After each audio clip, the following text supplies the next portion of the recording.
হত হনুমতা রাম সীতা হর্ষম উপাগতা রুদ্রন্তি রাক্ষসা সর্বে হা হা রাম হত হত। আচ্ছা, এই যে শ্লোকটা আমি বললাম, এর অর্থটা আপাতত তোমরা মনে হয় বুঝতে পেরেছ। আপাতত কিরকম? আপাতত যে হনুমান কর্তৃক ভগবান শ্রীরামচন্দ্র নিহত হলেন, সীতা দেবী আনন্দিতা হলেন, আর রাক্ষসরা হায় হায় ভগবান শ্রীরামচন্দ্র নিহত হয়েছেন বলে ক্রন্দন করতে লাগলেন। আচ্ছা, এটা কি প্রকৃতপক্ষে ঠিক? মোটেই না। এটা আপাতত বললে যে লোকটা প্রচন্ড মিথ্যা কথা বলছে।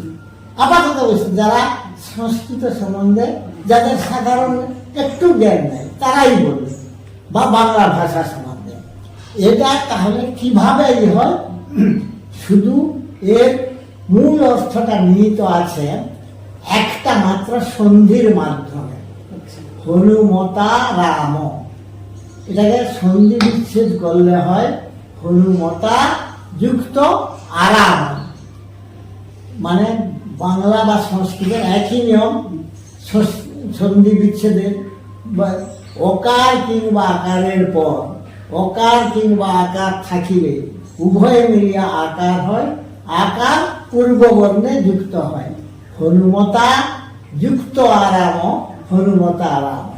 আবার আরাম শব্দের অর্থ কিন্তু এখানে অশোক কানন।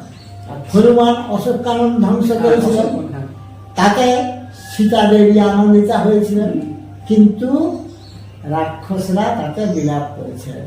এই হচ্ছে মূল অর্থ।